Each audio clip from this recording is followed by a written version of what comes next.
Compartilhar a minha tela. A aula hoje, como o Márcio já adiantou, tem esse título aí, O Plano Divino e a Lei da Evolução. Todos estão vendo a minha tela, né? Sim, Luiz.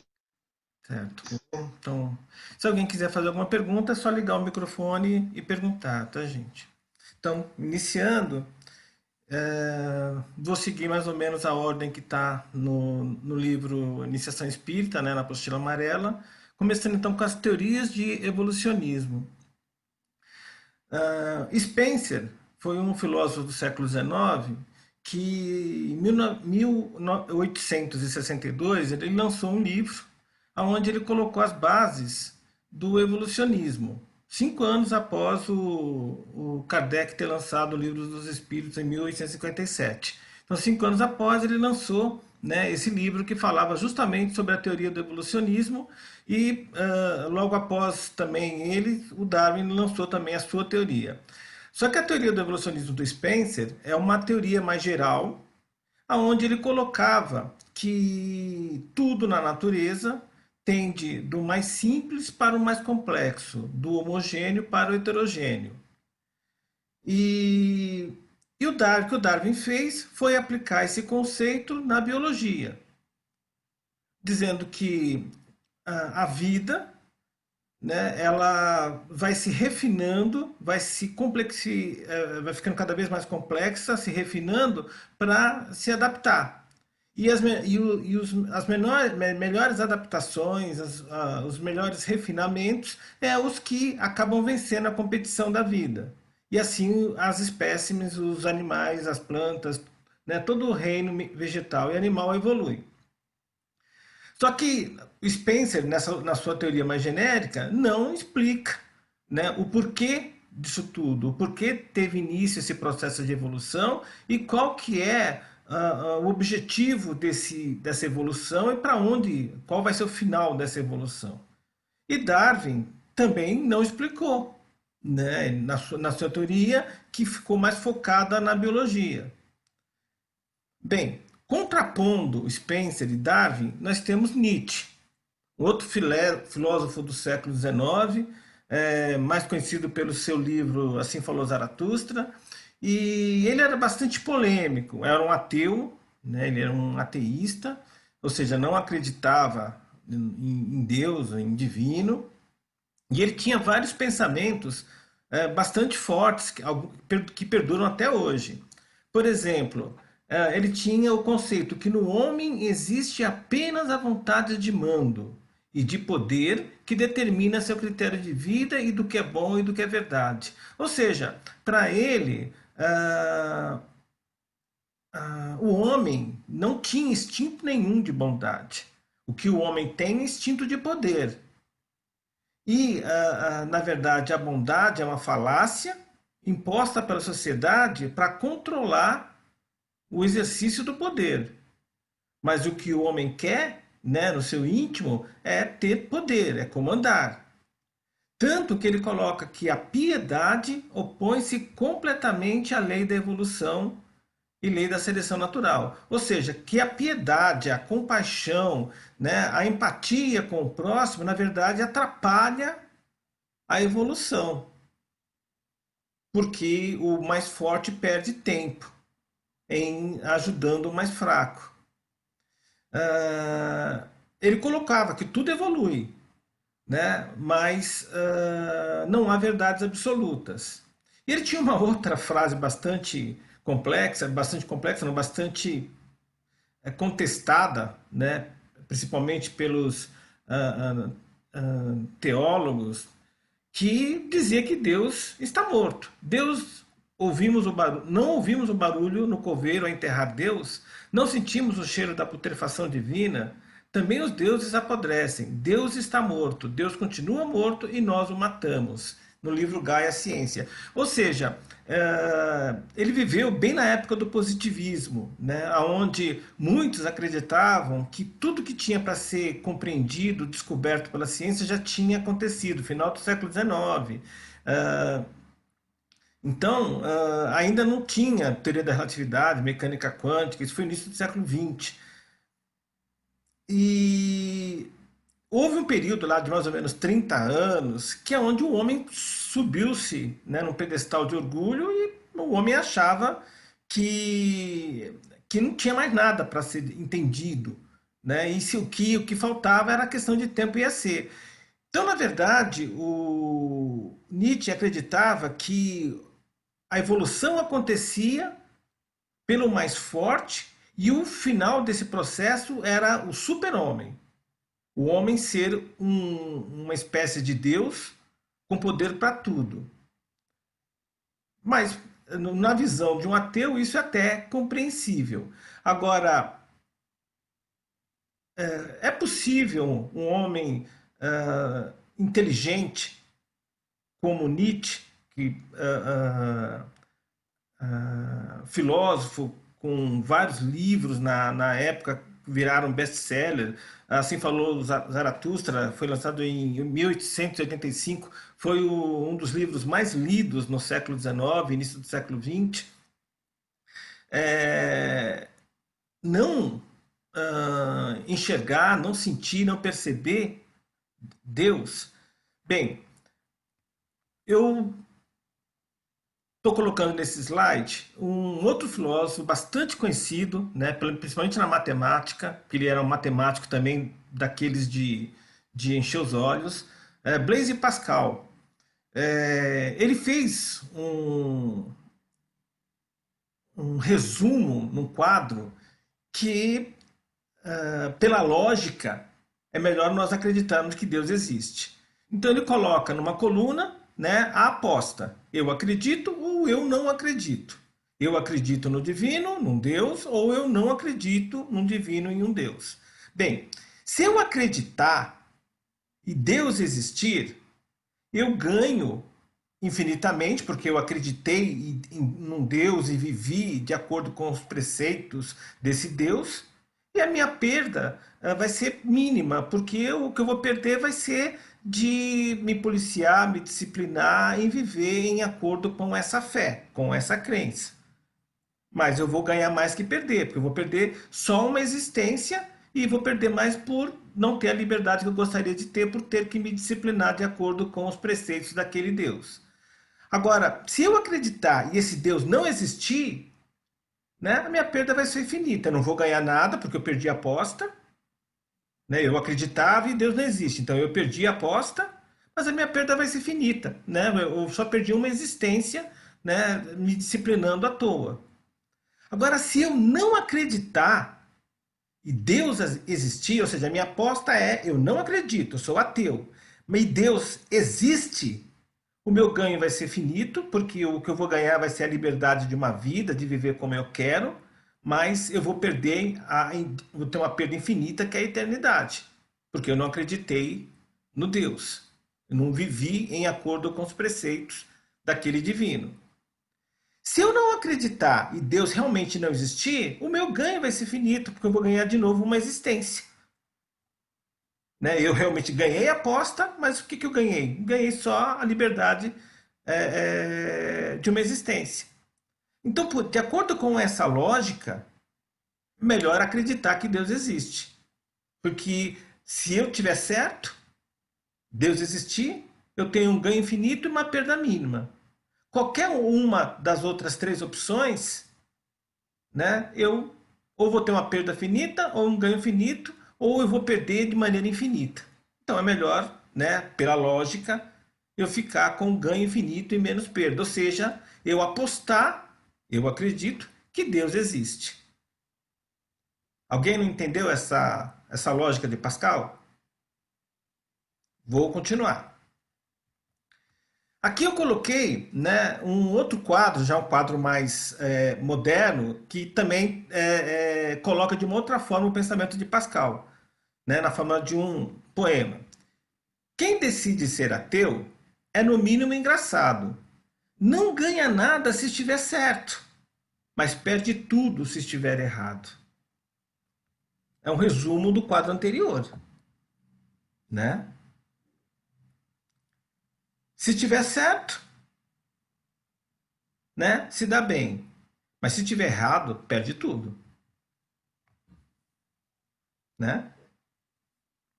Quer dizer, se ele ganha, se você decide ser ateu, o seu ganho é mínimo.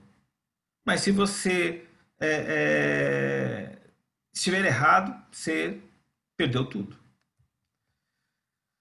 Bem, aí, né, nessa mesma época, um pouco antes até, nós temos aí o nosso codificador, o Kardec, que nos trouxe a visão do mundo espiritual, aonde ele contempla a teoria de evolução do Spencer,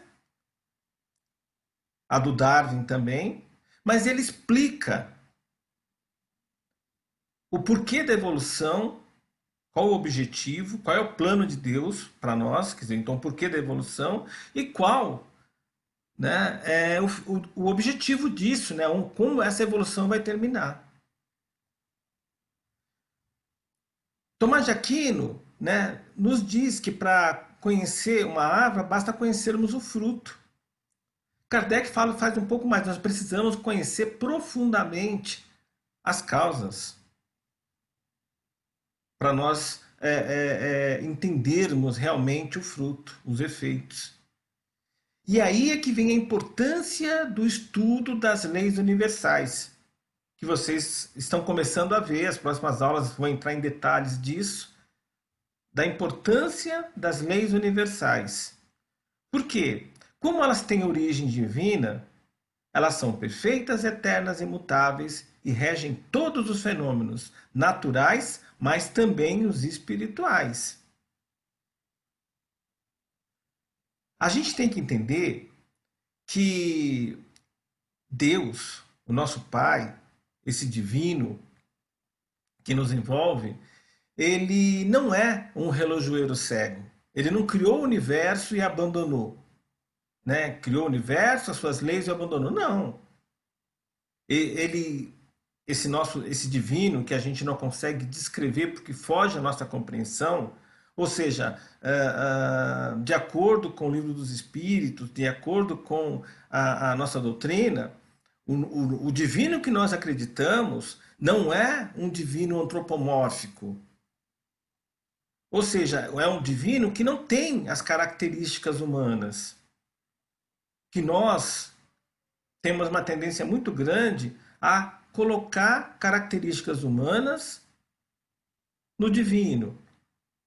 Um divino que ama, um divino que odeia, um divino que perdoa, mas um divino também que castiga. Isso são limitações humanas, provenientes dos nossos egos, dos nossos desejos. O divino não tem nada disso. O divino não vai ficar magoado porque nós esquecemos de fazer uma prece de agradecimento. O divino não vai ficar chateado porque nós erramos aqui ou ali. Por quê? O divino é onisciente, onipresente através das suas leis. Então o divino criou o universo que nós conhecemos há 13,8 bilhões de anos, mas o Big Bang, que é a teoria mais aceita, não significa o início do universo como um todo, e sim significa, pelo menos de acordo com a ciência, o início do mundo, do universo, como nós humanos conseguimos compreender. Nós temos que entender isso. E esse divino, ele não criou o nosso universo com suas leis e deixou. Não, ele continua criando. Ainda hoje, ainda continuam surgindo galáxias, estrelas, planetas, ou seja, a criação é um processo contínuo. E as leis, que a forma como o divino atua, valem para todo o universo, para todo o plano físico e espiritual. E elas não são mutáveis, porque elas são perfeitas. Porque se elas fossem mutáveis, elas seriam imperfeitas. Como que ela vale hoje e não vale amanhã? Ou então não valia ontem, mas vale hoje? E a criação que viveu em tempos diferentes? Então, as leis são perfeitas e eternas e imutáveis no tempo e no espaço. Assim como era no início, será no fim. As leis não mudam. O que nós precisamos é conhecer essas leis universais para que tenhamos, assim, uma, uma conduta de acordo com essas leis. Porque, de acordo com Nietzsche, o erro e o acerto tem a ver com poder ou não poder, com força ou fraqueza. Quando fraquejamos, nós erramos. Quando nós usamos o poder e ganhamos, nós acertamos. De acordo com Nietzsche, é a lei do mais forte. Se nós formos fortes, acertamos. Se nós formos fracos, erramos. A nossa doutrina nos diz que não, não é assim. Se nós nos compatibilizamos com suas leis, nós acertamos. Se nós não nos compatibilizamos, nós erramos. Erramos no sentido que nós vamos ter que nos corrigir.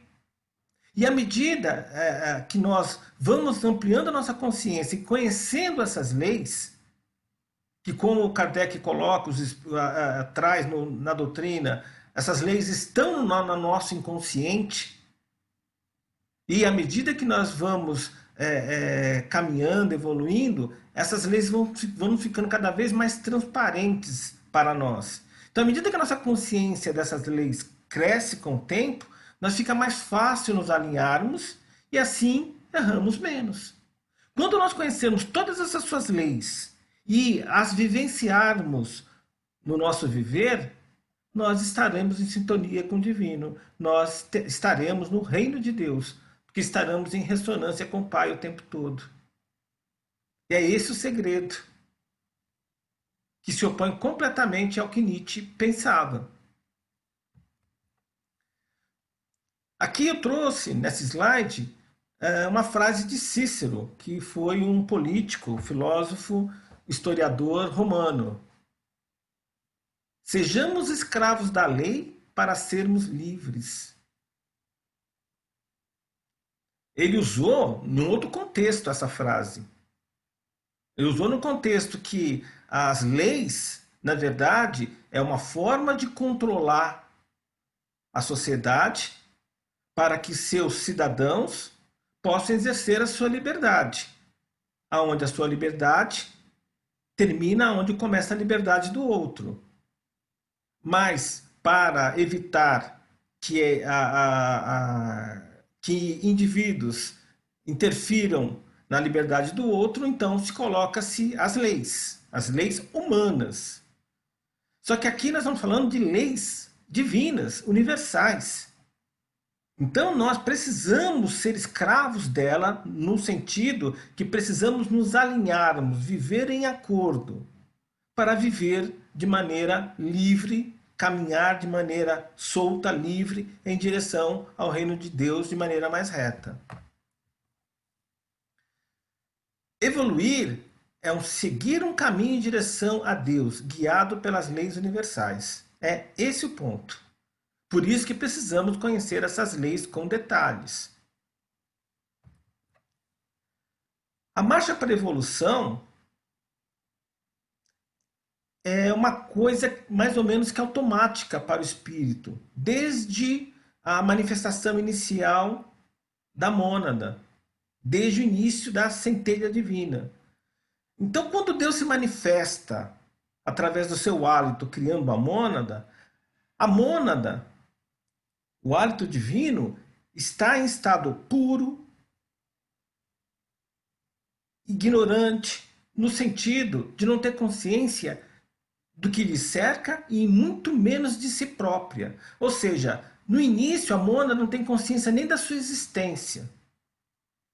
E por isso que ela passa no reino mineral, tendo as primeiras percepções de temperatura, pressão, umidade, tem as primeiras reações de atração e repulsão por outros minerais, outros elementos químicos. Ou seja, começa a brotar um sentimento, um desejo, mas muito primitivo. E aí vai se adicionando consciência, Ou seja, vai tendo-se acréscimos quantitativos até que atinge-se, né, um grau, uma quantidade de consciência que permite um salto qualitativo e não quantitativo. Um salto qualitativo, porque atingiu-se a consciência necessária para sair de um reino mineral, e pular-se para um reino vegetal. Aí a mônada no reino vegetal, sempre, porque ela tem esse desejo de mais ser, mais ser, mais ser, até inconsciente. E esse desejo de mais ser, até hoje, nós que estamos no reino nominal, ainda temos. Nós queremos mais ser o tempo todo, durante toda a nossa vida. E nas plantas, esse processo também, no reino vegetal, também continua. Uma consciência mais ampliada do que no reino mineral. Agora, no reino vegetal, já existe uma interação com o universo à sua volta. Os vegetais já se alimentam, já respiram, já se reproduzem. Continuam, né, a sua percepção do universo à sua volta, da luz do sol, do vento, da chuva, da água, foram ampliados, tanto que ela direciona as raízes para onde tem água, direciona as suas folhas para onde tem luz do sol. Ela está presa na Gaia, não tem liberdade, mas já tem uma consciência ampliada, já se reproduz até. No reino mineral, a mônada, né, passou milhões, talvez quiçá bilhões de anos, tendo percepções mínimas. No reino vegetal, essa percepção foi ampliada. Mas o reino, a mônada só vai poder fazer ir para o reino animal quando der um outro salto qualitativo. Então, de novo, vai ter que ter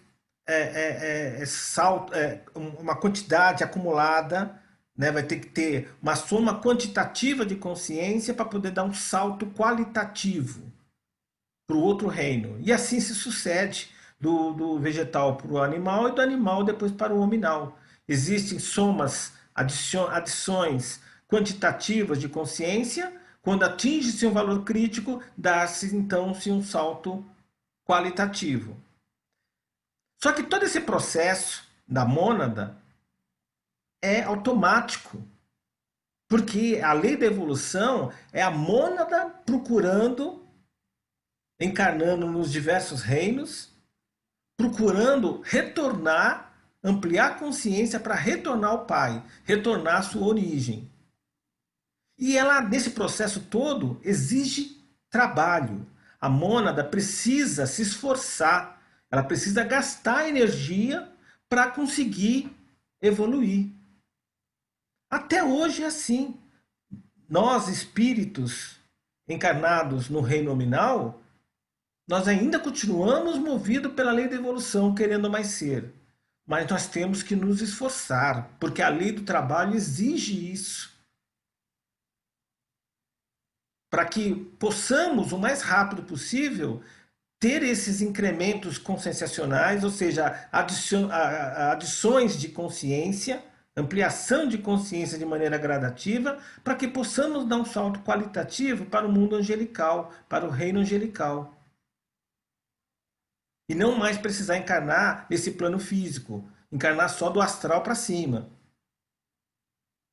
E aí, para nos guiar nessa evolução, tem a lei da justiça, causa e efeito, que vai permitir com que nós evoluamos mais rápido ou menos rápido, de acordo com o nosso esforço, de acordo com a lei do trabalho, de acordo com os nossos méritos e deméritos, que a lei da justiça, ou seja, a justiça divina, vai nos premiar, entre aspas, ou nos punir, entre aspas.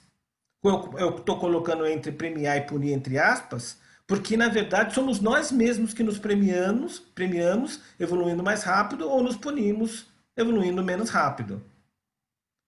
E tudo isso, né, com o mote de entrar em sintonia com o Pai, que é a lei do amor,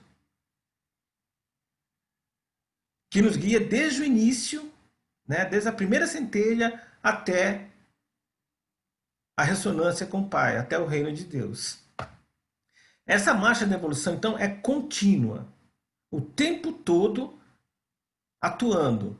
Hoje nós que estamos, espíritos que estamos no reino nominal, ainda sofremos a interferência da lei da evolução que nos força a mais ser. Só que esse mais ser exige que nós trabalhemos, aí está a aplicação da lei do trabalho. E de acordo com o nosso esforço, com os nossos méritos e deméritos, a justiça divina, a lei da justiça, vai nos premiar com uma evolução mais rápida ou menos rápida naquele reino que estamos. E tudo isso temperado pelo amor. Ou seja, estamos imersos o tempo todo pelo amor, como se fosse uma cascata que flui do divino para a sua criação, do Criador para a criatura o tempo todo. E que nós precisamos estarmos receptíveis a essa cascata de amor para assim podermos aplicar a lei do trabalho, porque estaremos mais empoderados, de uma forma tal que a justiça divina, através da lei da justiça, nos permita evoluir de maneira mais rápida. Está aqui uma frase de Emmanuel: a evolução, contudo, impõe a instituição de novos costumes, a fim de que nos desvencilhemos das fórmulas inferiores em marcha para ciclos mais altos de existência. Ou seja, o que está colocado aqui é que nós devemos, o tempo todo, diariamente, deixar o homem velho e evoluir para um homem novo. Ou seja, nos reformar diariamente, viver a nossa humanidade de maneira plena, procurando a cada dia ser melhor que o dia anterior.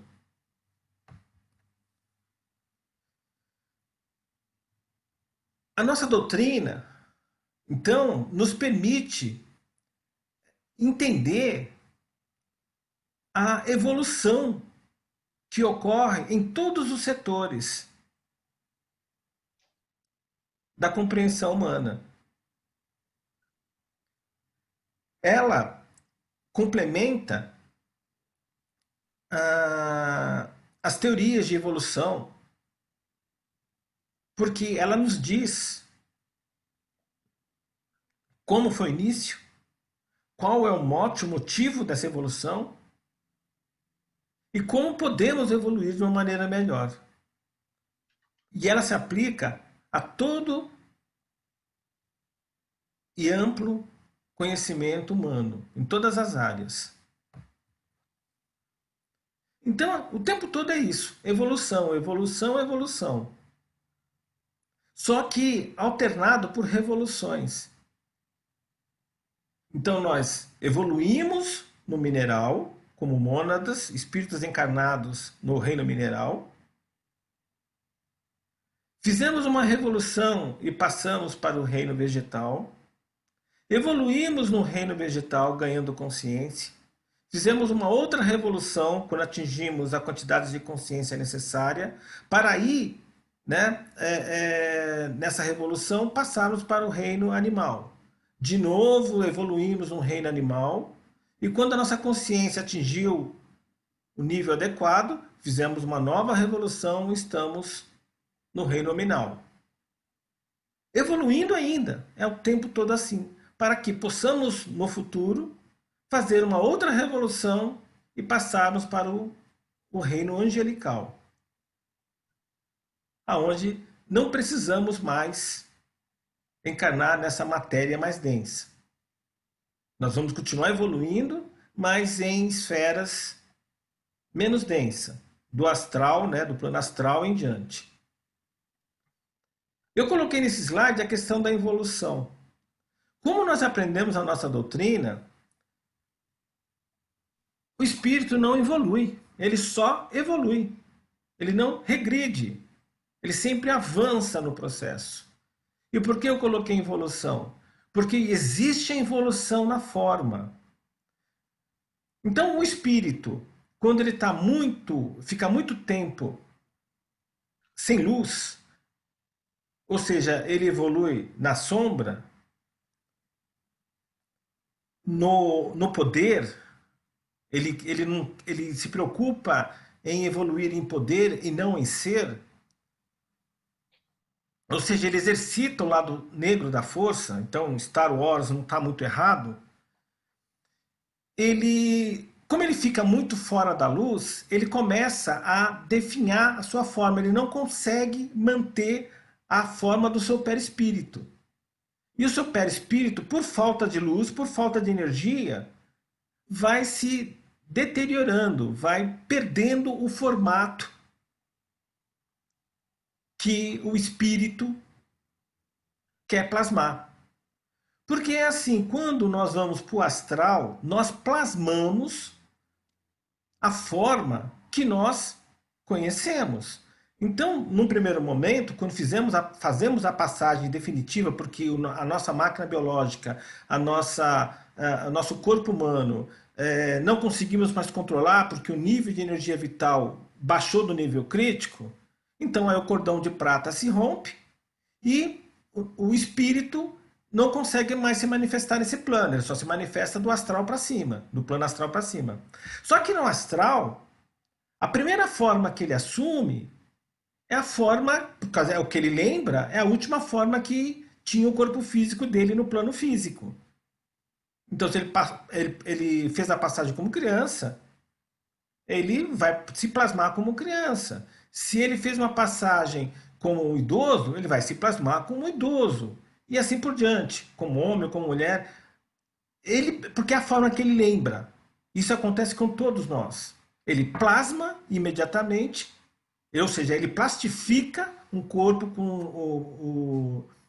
com o seu perispírito no formato que ele lembra.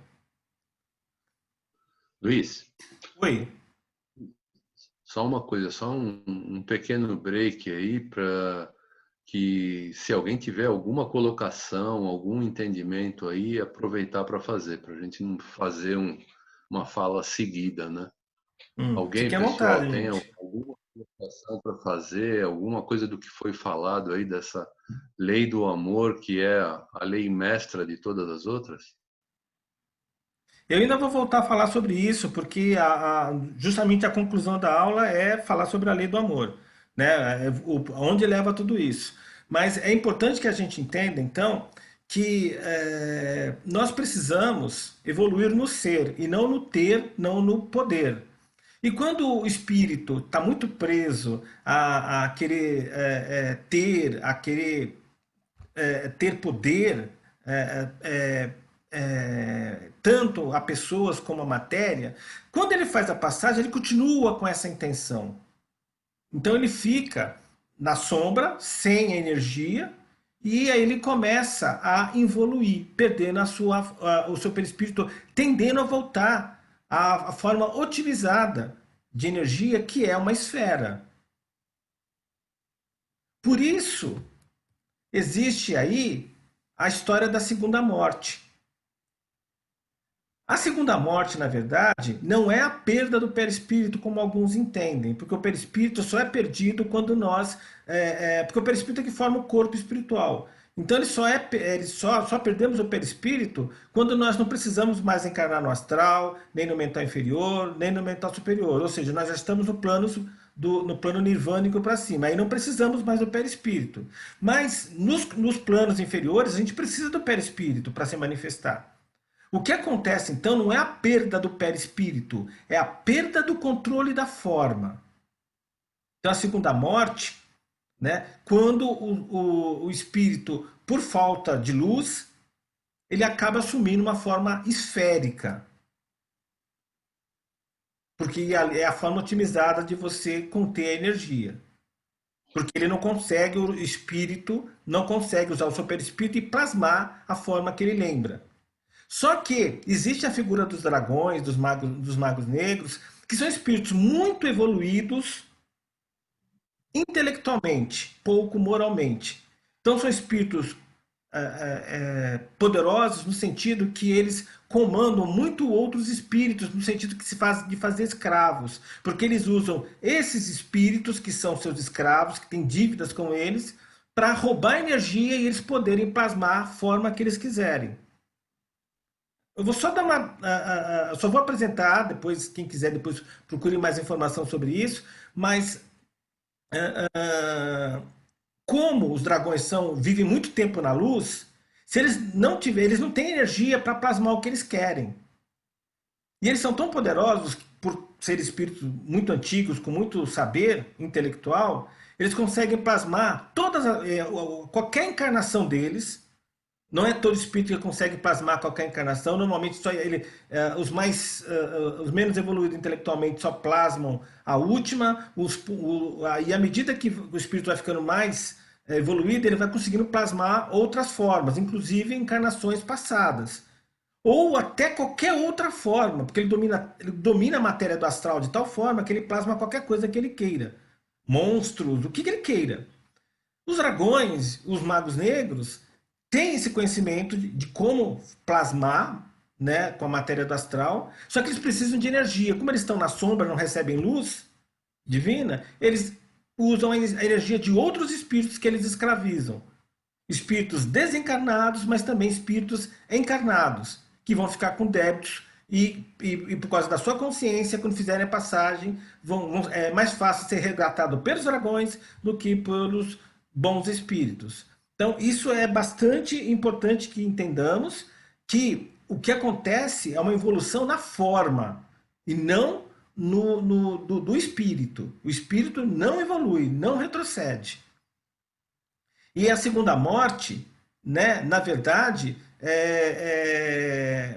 não é o espírito ser um ovoide.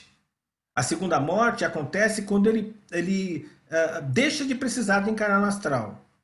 A primeira morte é a morte do corpo físico, a segunda morte seria a perda do corpo astral, a terceira morte seria a perda do corpo mental inferior, a quarta morte a perda do corpo mental superior. Então a segunda morte, né, não tem a ver com o formato do perispírito, e sim com o descarte de um corpo que o espírito não precisa mais para evoluir. Pedagogia. Opa, escrevi errado aí. Pedagogia. Pedagogia. Nossa, mãe, errei feio. Vou corrigir isso depois antes de mandar para vocês. Pedagogia divina. O diálogo de salvação entre Deus e a pessoa, ressaltando a iniciativa divina, a motivação amorosa, a gratuidade e o respeito pela liberdade. Acho que eu estava com muito sono quando digitei isso aqui. É que assim, eu quis dizer que a pedagogia divina, ela está o tempo todo monitorando os seus espíritos, as suas emanações. Ou seja, o divino dialoga conosco, com seus espíritos, o tempo todo. Por iniciativa divina. O divino nos coloca as tarefas que precisamos para nos refinar, para nos minerar. E tudo isso com motivação amorosa.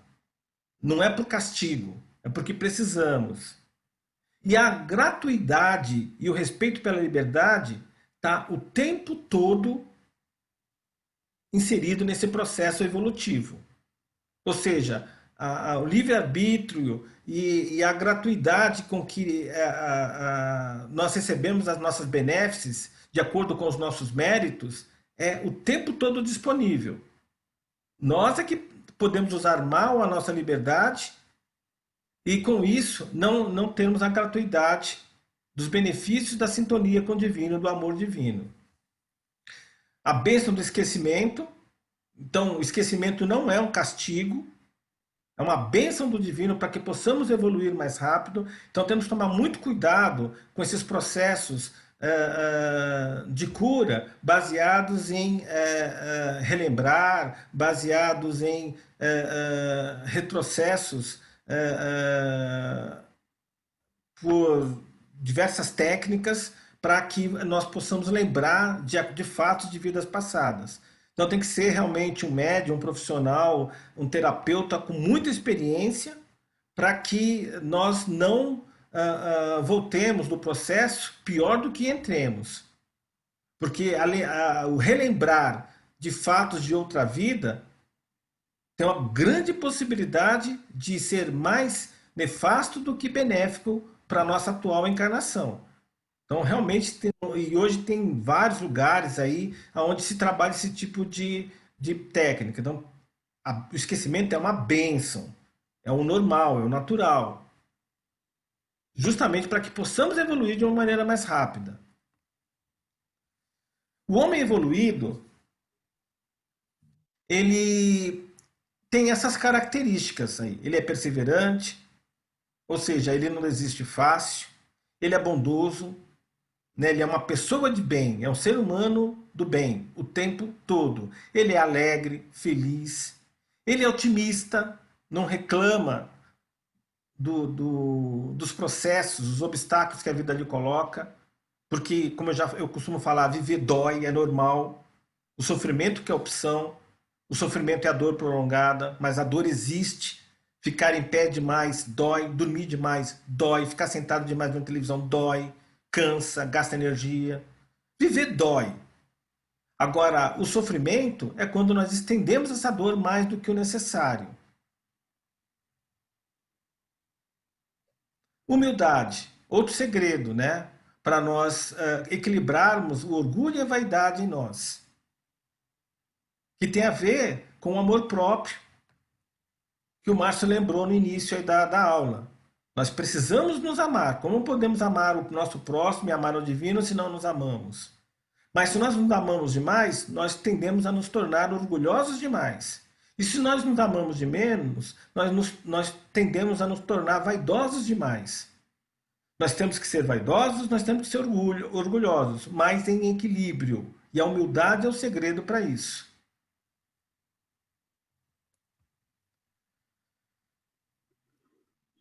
O evoluído também perdoa.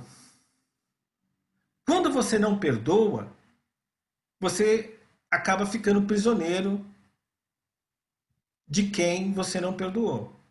Porque você cria um laço que atrapalha, é como se fosse uma âncora que te dificulta a evolução.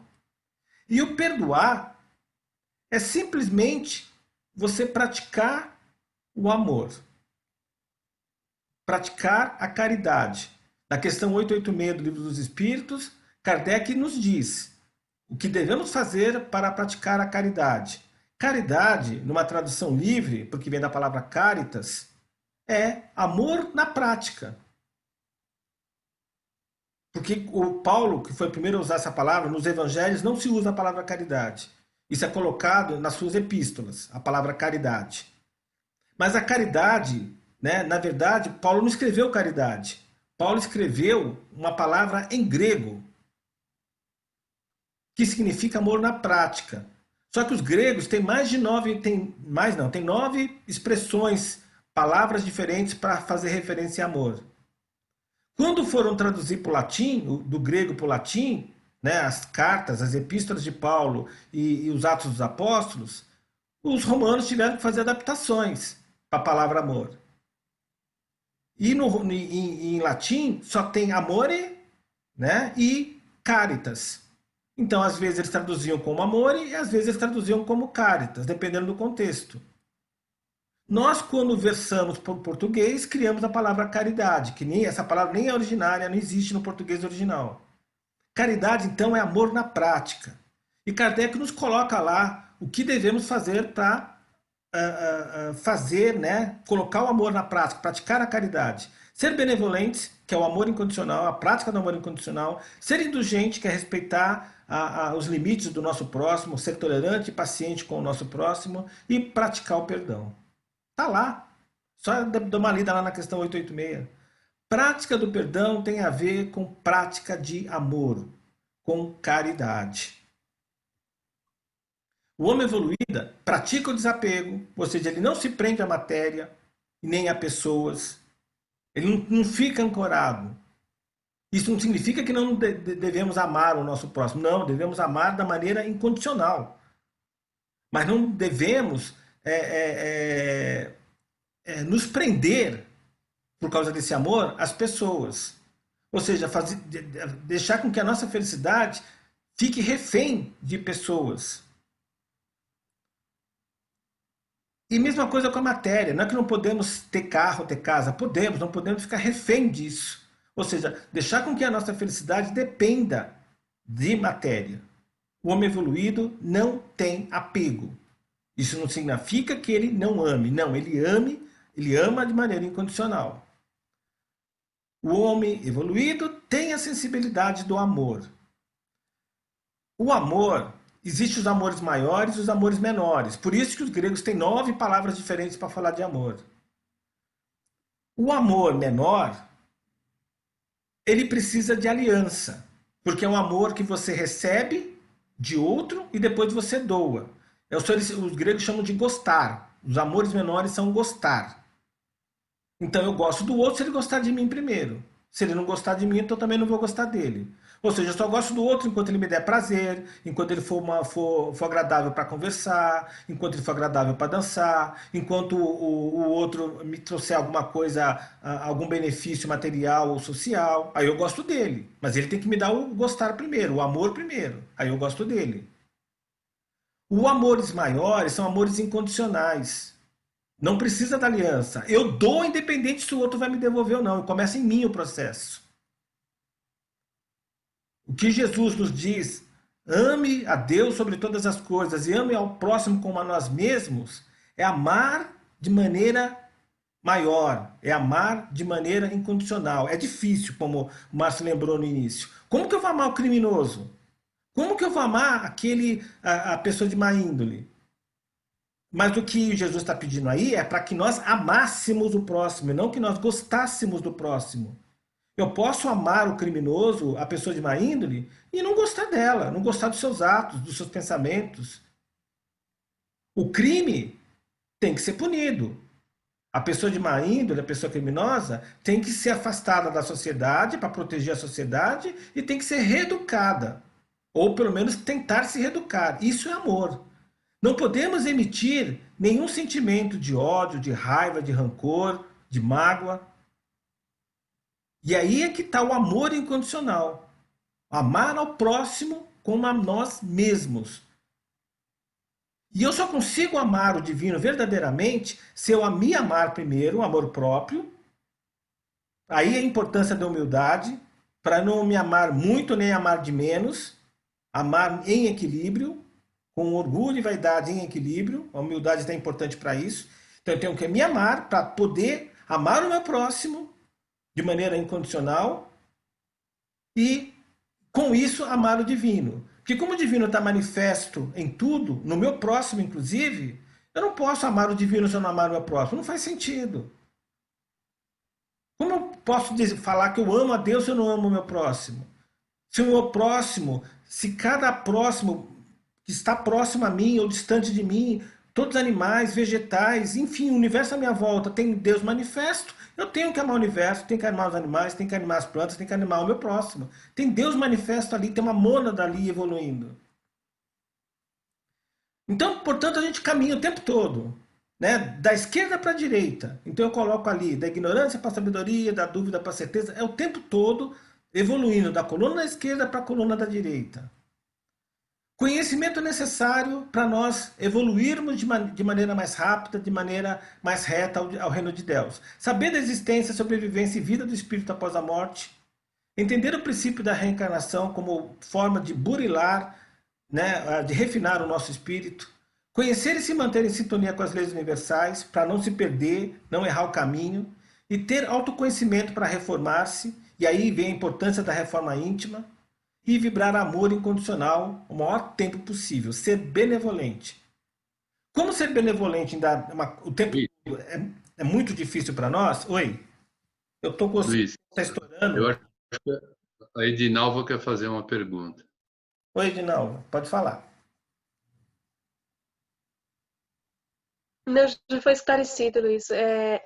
Era sobre Era o assunto mais atrás que você estava falando Amar e sobre gostar? desencarnar e continuar. Amar e gostar? Aliás, amar é gostar, a diferença? Também.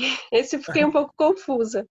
É porque o amar é você que ama, independente do outro te amar. Eu amo tanto a outra pessoa que eu quero que ela seja feliz, mesmo se ela não me amar. Eu quero que ela esteja bem, mesmo se ela não queira ficar comigo. Esse é o amor verdadeiro. Esse é o amor maior. O gostar, que normalmente as relações humanas entre casais de mesmo sexo ou de sexos diferentes começam com o amar menor, que é o gostar de fato. Eu gosto dele enquanto ele me for agradável a companhia para o cinema. Eu gosto dele enquanto o sexo for bom. Eu gosto dele enquanto ele me der alguma vantagem social ou material. São os amores pragma, eros, que são amores, né, do tipo gostar. Eu recebo, se eu gostar do que recebo, aí eu devolvo o amor. Os amores maiores são amores incondicionais. A mãe que ama o filho, independente do que o filho pense, do que o filho sinta, do que o filho faça. Ela ama, pura e simplesmente. Esse é o amor incondicional. Então, quando a gente pede, quando Jesus fala para amar o próximo, é amar o próximo, independente se ele te ama ou não, se ele é um criminoso ou não, se ele é uma pessoa de má índole ou não. Porque, na verdade, amar quem nos ama, quem nos é agradável, isso é fácil. Difícil é amar quem nos dificulta a vida, quem nos atrapalha o caminhar. Aí que é a dificuldade. E o que Jesus nos pede, né, na sua lei maior que ele nos trouxe, é essa: amar a Deus sobre todas as coisas e amar o próximo como a nós mesmos. E a terapia do amor, né, ou seja, viver em amor o tempo todo, amando tudo que nos cerca. Né? Eu tinha uma namorada que me falava que eu amo até as lagartixas. Mas é verdade, a gente tem que amar tudo de maneira incondicional. Eu não preciso gostar do que o outro faz ou deixa de fazer. Eu tenho que amá-lo.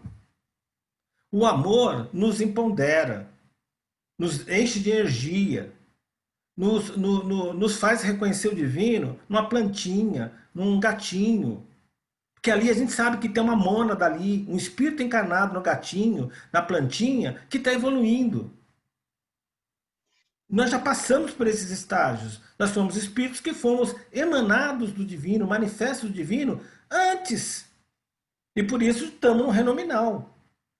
Como tem espíritos que já estão no angelical, que vai ser o nosso futuro. Então, quando a gente entende esse processo, esse plano divino, a gente vive de maneira mais fácil. Eu gosto muito daquela frase Yogi, né? Entrega, confia, aceita e agradece. Eu me entrego ao divino, ao meu próximo, porque eu confio na providência divina, eu aceito a justiça divina e eu agradeço o que sou e o que tenho, porque sei que o que eu tenho e o que sou é por causa dos meus méritos e deméritos, não é por culpa de ninguém, muito menos do divino. E aí eu consigo me entendendo, então, confiando e aceitando essa intervenção divina na minha vida e agradecendo o que tenho, o que eu sou, porque é culpa minha, fica mais fácil eu me entregar para o próximo. Porque eu sei que quando o próximo fizer algo que me incomode, que me prejudique, né, ele fez porque ele é um espírito como eu em evolução, que erra e acerta como eu erro e acerto. E infelizmente ele errou comigo, no meu entendimento, no meu julgamento. Então eu tenho que continuar amando. O que eu posso fazer, se eu não tiver condição de me proteger, é afastar dessa pessoa ou tentar ajudá-la a ter uma compreensão melhor. Mas isso implica em amor, amor incondicional. Nós não conseguimos praticar benevolência o tempo todo. Comecemos com a beneficência, que é o nível um da prática da caridade, da prática do amor. Beneficência é praticar o bem sem olhar a quem, da forma que pudermos, com pensamento oculto, com interesse oculto, praticar o bem. Já a beneficência é praticar o bem de maneira incondicional. É isso, gente. Tá? Eu quis colocar de maneira bem forte essa questão do amor, da importância de vivermos em amor, mergulhados em amor. Eu espero que tenha conseguido tocar vocês a respeito disso.